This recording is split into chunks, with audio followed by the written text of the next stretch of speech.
Magandang buhay mga kamanlalakbay, ito si Brother Ivan Panganiban at narito po tayo sa Diocesan Shrine of Nuestra Señora de la Asunción sa makasaysayang bayan ng Bulacan, Bulacan.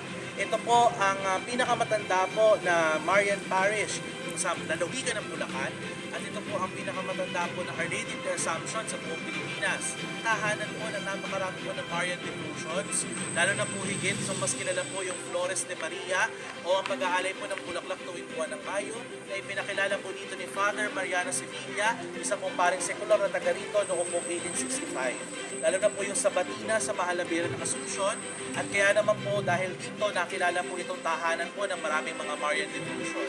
Dahil po dito, nakoronahan po ang imahe po ng Nuestra Señora de la Asunción at naideklara po itong Diocesan Shrine noong 2020.